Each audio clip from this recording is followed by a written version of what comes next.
What is up, guys? Welcome back to another GeekaWhat video, and in this video I'm going to be building an awesome $1,000 gaming PC build for 2021. In this video I'll be running you through all of the components that I selected and why, putting the system together from start right through to finish before booting it up to see just how good it looks and just how well it performs in some of the biggest games out right now. Let's dive into it though after a quick ad from today's video sponsor. Ebuyer is your one-stop shop for PC hardware and gaming gear here in the UK. With great deals on some of the latest tech you won't want to miss out. Check out the UK links to all components in this video below at Ebuyer.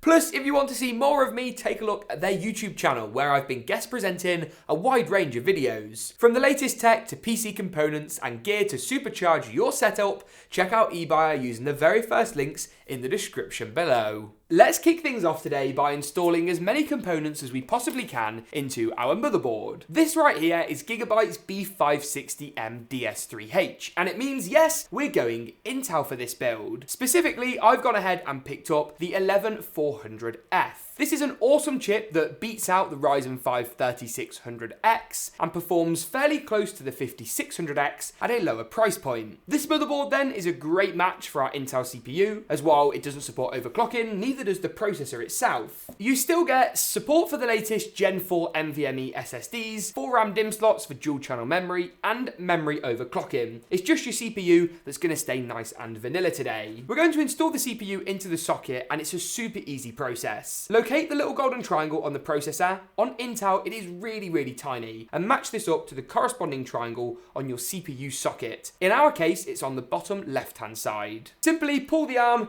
towards you and away from the I/O shield, and then the top cover will pop up. Line the processor up with the socket, drop it in nice and gently, no need to give it a wiggle or anything like that, and then return the socket back into place. Pop the arm down, apply a bit of pressure, but nothing too forceful. That will then allow you to move on to your RAM or memory for the build. I've gone for a 16 gig kit of XPG's Spectrix D60G. I love this memory, it's one of the OG RGB RAM kits out there, and it looks fantastic. This kit is only 3000 MHz, but for Intel that isn't going to be a huge issue. For AMD you want to go for 3600 MHz or above. Although of course all of that changes with next gen DDR5, which will obviously be coming on the new AMD and Intel platforms whenever they happen to land. Installing RAM into a motherboard can be a little bit of a confusing process, but for this build it's nice and simple. Go for the lighter of the slots, so the grey ones rather than the black ones. Pull back the clips on either side of the RAM DIMM slots, a little something like this. Go ahead and find the notch on the RAM DIMM. It's going to be slightly off center, so do beware of that, and then you can line the DIMM up and drop it into place. For this XPG RAM kit, the logos are going to on the whole be on the top end of the motherboard, if that helps a little bit with orientation. Once we've done this, there's only one or two things left to do onto the motherboard before we go ahead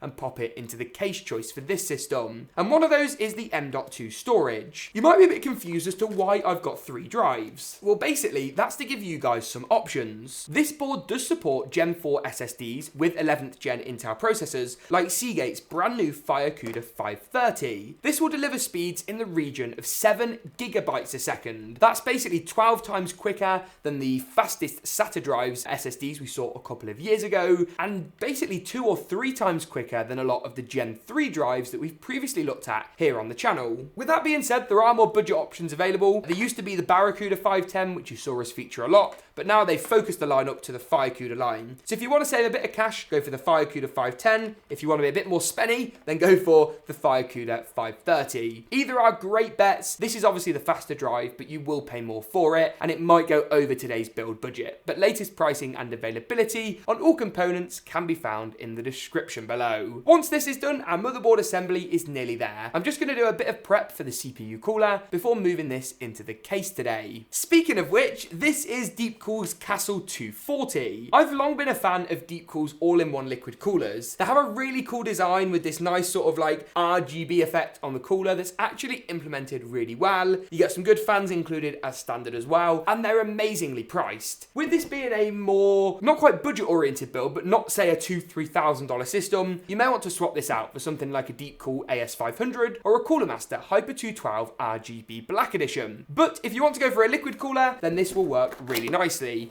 To be honest, the only reason I chose it is because it doesn't really cost much more than going for a decent air cooler. No overclocking, of course, is needed in this build with our CPU choice. As much as we're not going to install the cooler now per se, there is some mounting hardware that I want to pop onto the motherboard before it's in the case, and a bit more difficult not only to access, but to describe to you guys as well. So go ahead and just grab all of your hardware and your motherboard cooler manual from the box that it comes included in. Fold it out and consult your instructions for your Intel sockets, which are maybe on this side. No, they're on this side. Intel.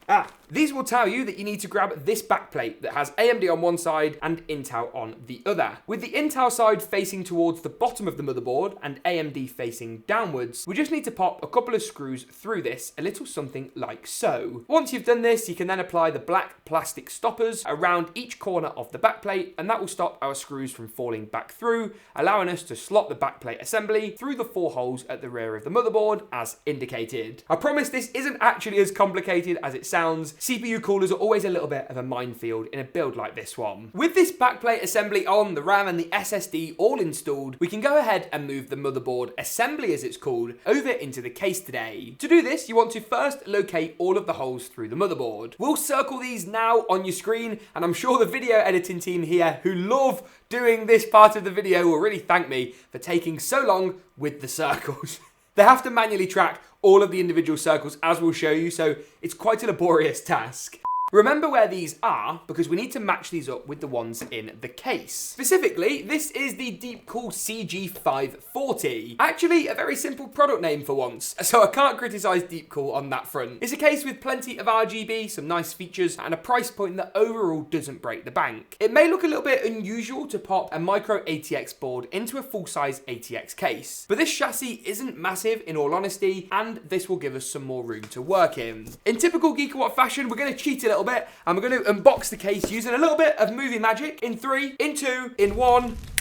Lovely stuff, that works absolutely perfectly. What you want to do is go ahead and just remove as many of the side panels on the case as possible. I've got to give a bit of credit to Deepcool as well. First impressions of this chassis are really good. We looked at an MSI case earlier in the week that was more expensive, that had non-RGB fans at the front and one at the rear. This has got 4 fans, decent airflow, a nice panel at the front, a really thick tempered glass side panel. The build quality feels great. It really is impressive. It is a bit weird though that the fan cable has a normal fan connector and a Molex. Obviously, you don't need to use the Molex. It's just weird that this is still on a fan in 2021. There must be some reason for it. If anyone knows, please let me know in the comments below. But otherwise, impressions are good. I/O looks nice. Just looks like a clean, sleek design that's going to work perfectly for the build today. Remember those holes we talked about earlier? Well, we need to match those up with the standoffs in the case today. There are just a couple though that we need to move. The 2 at the bottom need to move up to here and here respectively to allow us to install the micro ATX motherboard. Crack on and do this, and then screw the board into place. Oh, and don't forget to install the rear I/O shield first, as this board isn't fancy enough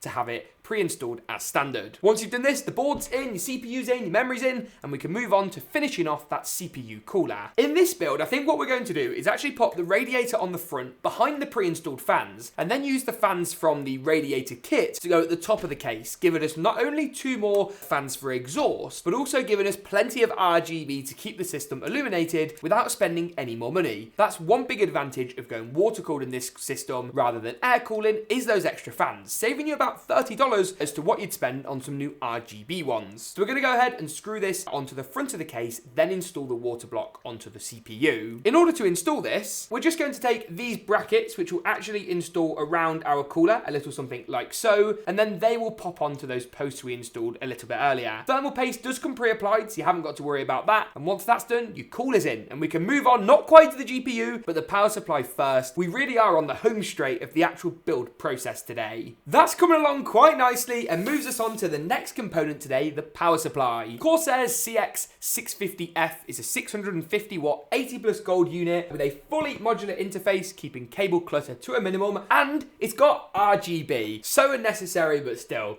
Low-key, pretty damn cool. This is going to work perfectly for this system. This video isn't going to be a cables and wiring guide, though we do have one of those on the channel, so go and check that out. For now, I'm just going to go ahead and install all the cables we need, including our CPU, motherboard, GPU, and any SATA cables for the RGB and all that good stuff. Make sure you install the fan facing down in this chassis to pull fresh air up from underneath the case, as there's no other ventilation and you don't want to run the power supply too hot. Screw it in from the rear, wire up your key components, and then we can finally move on to the last part of today's system, the graphics card. Speaking of which, this right here is the AORUS RTX 3060. This GPU is a lovely 3-fan card that fits on the RTX 3060 platform, giving us some great 1080p and even 1440p gaming performance today. Obviously, buying a GPU at RRP in 2021 has been near impossible. Stuff like Newegg shuffles, waiting lists for retailers here in the UK, pre-order lists, all that sort of stuff can definitely help. And I have heard of more of my American viewers in particular being able to pick these up for MSRP or thereabouts pricing. Go with the best options you can find regionally, and if you haven't quite got the cash to spend on a next-gen GPU yet, check out our more budget-oriented, in-stock, anti-scalper PC builds over on the channel. We'll link some of those in the cards now and in the description below.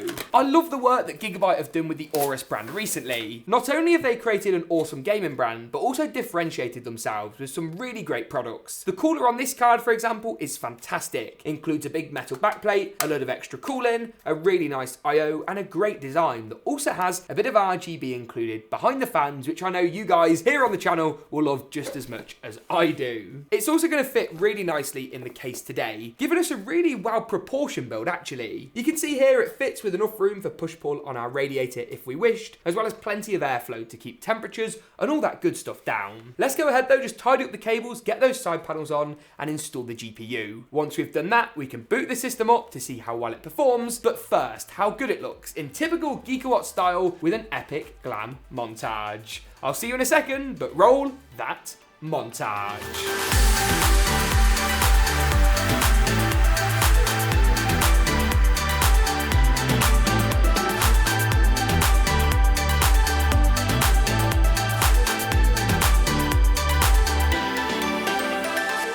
When it comes to the performance of this system, it would be fair to say that it puts on an impressive showing. We tested out a large variety of games at 1080p, and all of the results we managed to gather will be on your screen now. We'll be taking a deeper look at title by title in just a second, but this initial overview gives you a good general idea of how well the system performs. The first of those focus titles is GTA 5. 1080p high settings, we managed to achieve 142 frames a second. We tested the system today as well with this lovely Gigabyte G32QC monitor, which I'll link down in the description below. Next up is Watch Dogs Legion. Here at 1080p high settings with DLSS enabled. DLSS is of course Nvidia's fancy AI resolution scaler. We managed to achieve 113 frames a second on average, with 107 and 104 for the 90 and the 99th percentile results. It was a similarly positive story when it comes to Call of Duty's Black Ops Cold War. At 1080p high settings with DLSS turned on once again, of course one of the major advantages of Nvidia graphics cards at the moment, we managed to achieve 142 frames a second. All of our frame rates were gathered using both Nvidia FrameView and MSI Afterburner's Reaver Tuner in unison to make sure we got some really accurate results. Talking of some great accurate results, that was an awful segue, but still, moving on to Apex Legends, that's the next game on the list today. At 1080p high settings, we got 140 frames a second on average, with 125 and 102 for the 90 and 99th percentile results, meaning the system rarely dropped below 125 and basically never dropped below 102, with a strong average of 140. If 140 though isn't enough frames for you, then try out a bit of Valorant, because here at 1080p high settings, we got 417 frames a second. 400 frames a second. It's just absolutely mental the FPS you're able to achieve with Valorant. Unfortunately, the next game on the list today got us nowhere near 400, instead around around the 114 mark, and that was Cyberpunk 2077. At 1080p high settings with DLSS enabled and ray tracing turned off for now, we got 114 FPS on average in the famously difficult to run title of Cyberpunk. While turning ray tracing on and keeping 1080p high settings, we still managed to get 64 frames a second on average. Granted, this is very close to that 60 FPS mark, just scraping its way over, but still an impressive showing and a very enjoyable gaming experience. The penultimate title today is a little bit of Fortnite, still the most popular game in our gaming benchmark roster, and it's easy to see why at 1080p competitive settings. For those of you that don't know, 1080p competitive is when you tune everything down to low, set your render distance to far, and get as much frame rate as possible. In our case, 256 frames a second. Woohoo! Lastly then, I can't believe I just did that. Lastly then, the final title on the benchmark roster today is Call of Duty's Warzone. 1080p high settings yielded 123 FPS on average, meaning a 60Hz monitor is going to be more than double as far as the frame rate this system is able to deliver. And it also sets it up well for a 144Hz monitor as well, which would really be able to leverage the full 123 FPS. With that being said though, that pretty much wraps it up for not only the gaming benchmarks, but the whole video. If you enjoyed it, drop a like rating, make sure to get subscribed. Thanks for tuning in though, and as always, we'll see you in the next one.